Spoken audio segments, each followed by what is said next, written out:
শোন, আমার আদরের সৎ ছেলে, যতক্ষণ না আমি বলবো ততক্ষণ যেন এই ঘড়ির লাটাই তোর হাত থেকে না পড়ে।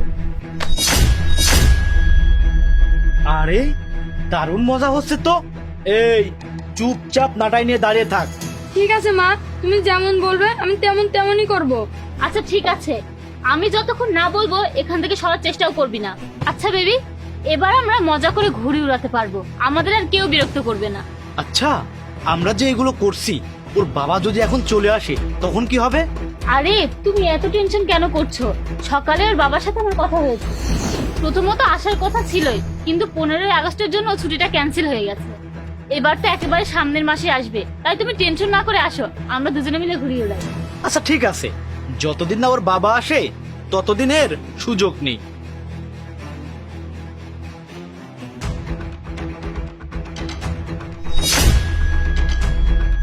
শিট, দেখো বেবি, এই ছেলেটার জন্য আমার ঘুড়িটা কেটে গেল।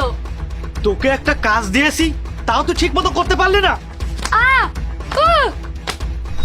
উহ! বেবি, আমার অনেক পানি পিপাসা পেয়েছে, ওকে একটু পানি আনতে বলো আমার জন্য। আবার দাঁড়ায় দাঁড়ায় আমার মুখে কি দেখছিস? যা, পানি নেই। বাবা, তুমি এখন বাসায় কিভাবে? বাবা, তুই ঠিক আছিস তো? আর কি হচ্ছিল ছাদের উপরে? বাবা, আমি তোমাকে কি বলবো, যখন থেকে তুমি ডিউটিতে জয়েন করেছো তখন থেকে মা আমার উপরে অনেক অত্যাচার করে। তাছাড়া তার আর তার বয়ফ্রেন্ডের পাও আমাকে দিয়ে টিপায়। তাহলে তোর পড়াশোনার কি হচ্ছে? সেসব তো অনেক আগে বাদ দিয়ে দিয়েছে। সারাদিন তো বাসার কাজের লোক বানিয়ে রেখেছে। সারাদিন খালি কাজ আর কাজ, কখনো বাসন মাজা, কখনো কাপড় কাচা, কখনো রান্না বান্না করা, কখনো ঘর মোছা, আর আমি সবসময় এগুলাই করি। এগুলো ছাড়া আমাকে আর কোনো কিছু করতে দেয় না। তুমি তো চলে গিয়েছো, আর এখানে আমার সব স্বপ্ন মাটিতে মিশে গিয়েছে।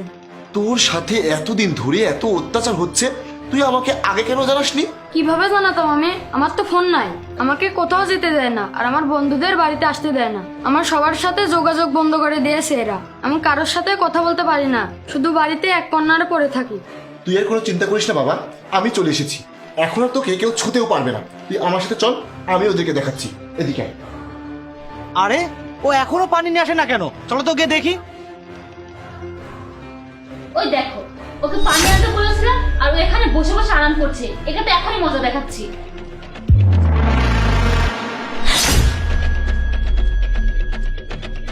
কি হলো? তুমি থেমে গেলে কেন? আসো, মারো। জাহিদ, তোমার তো সামনে মাসে আসার কথা ছিল, তোমার তো এই মাসে ছুটি ক্যান্সেল হয়ে গেছে, তাহলে তুমি এই সময় বাসায় কি করছো? না, আমি ছুটি পেয়েছিলাম না, কিন্তু তখনই আমার ছেলে আমাকে ফোন করেছিল, আর ও অনেক জিদ করছিল যে বাবা এবার চলে আসো প্লিজ। তারপর আমি আমার স্যারের কাছে অনেক রিকোয়েস্ট করে ছুটি নিয়ে বাড়িতে এসেছি। আর আমি ভেবেছিলাম আমি বাড়িতে এসে তোমাদের সবাইকে সারপ্রাইজ করে দিব, কিন্তু না, আমি বাড়িতে এসে আমি নিজেই সারপ্রাইজ হয়ে গেছি। আমি এখানে এসে তোমাদের সবটা আমি দেখে ফেলেছি যে তুমি আমার ছেলের উপরে কিভাবে অত্যাচার করো। আর তুমি ছাদে যে তোমার প্রেমিককে সাথে নিয়ে ঘুরে উড়াচ্ছিলে, সেটাও আমি আমার নিজের চোখে দেখেছি। জাহিদ, তুমি হয়তো ভুল বুঝেছো, হয়তো তোমার ছেলে তোমাকে ভুল বোঝাচ্ছে। এরকম কিছুই না। আর এ তো আমার দুঃসম্পর্কে কাজিন, এ তো আমাদের সাথে দেখা করতে এসেছে, আর আমরা তো ছাদে শুধু ঘুরে উড়াচ্ছিলাম। ও আচ্ছা, সে তোমার কাজিন হয়। তাহলে তুমি আমাকে একটা কথা বলো তো, এভাবে বেবি বেবি করে কি কেউ তার কাজিনকে ডাকে? আর তুমি আমার ছেলের সাথে যেগুলো করেছো সেগুলো সব দেখে ফেলেছি, কারণ আমি তো সকালেই বাড়িতে এসেছি, কিন্তু লুকিয়েছিলাম যাতে তোমার আসল চেহারাটা বেরিয়ে আসে। জাহিদ শোনো। আরে অপু, তোমার তো লজ্জা হওয়া উচিত। আমি তোমার কাছে আমার ছেলেকে রেখে গিয়েছিলাম। আমি ভেবেছিলাম আমি না থাকলে তুমি আমার ছেলেকে যত্ন করবে, কারণ ওর মা মরে যাওয়ার পরে ওর তো আর কেউ নেই। এই জন্য আমি তোমার কাছে আমার ছেলেকে রেখে যেতাম। আর তুমি কি করেছো? দিনের পর দিন তুমি আমার ছেলেটার উপরে অত্যাচার করেছো, বাড়ির সব কাজ করিয়ে নিয়েছো। আর আমি শুনলাম তুমি ওর লেখাপড়া বন্ধ করে দিয়েছো। কিন্তু কেন? তুমি তো মূর্খ আছোই, তুমি কি ওকেও মূর্খ বানাতে চাও? অপু, তোমার লজ্জা হওয়া উচিত। যদি এই কাজগুলো তোমার সাথে কেউ করতো তাহলে তোমার কেমন লাগতো? দেখো জাহিদ, আমি মানছি যে আমার অনেক বড় একটা ভুল হয়ে গেছে, কিন্তু প্লিজ আমাকে এবারের মতো মাফ করে দাও।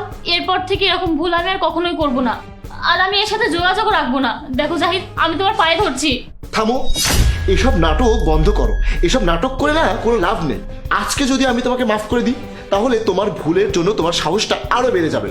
আর তুমি তো ভালো করে জানো যে আমি একজন সেনাবাহিনীর লোক, আমাকে তো আবার বর্ডারে আমার ডিউটিতে ফিরে যেতে হবে, কাল যদি আমি আমার ডিউটিতে চলে যাই, তাহলে তুমি তো আবারও আমার ছেলের সাথে এমনটাই করবে। এমনকি কোনো গ্যারান্টি আছে যে তুমি আমার ছেলের যত্ন করবে? কি হলো বলো, চুপ কেন? থাক, তোমাদের সাথে আমি আর কেনই বা কথা বলবো?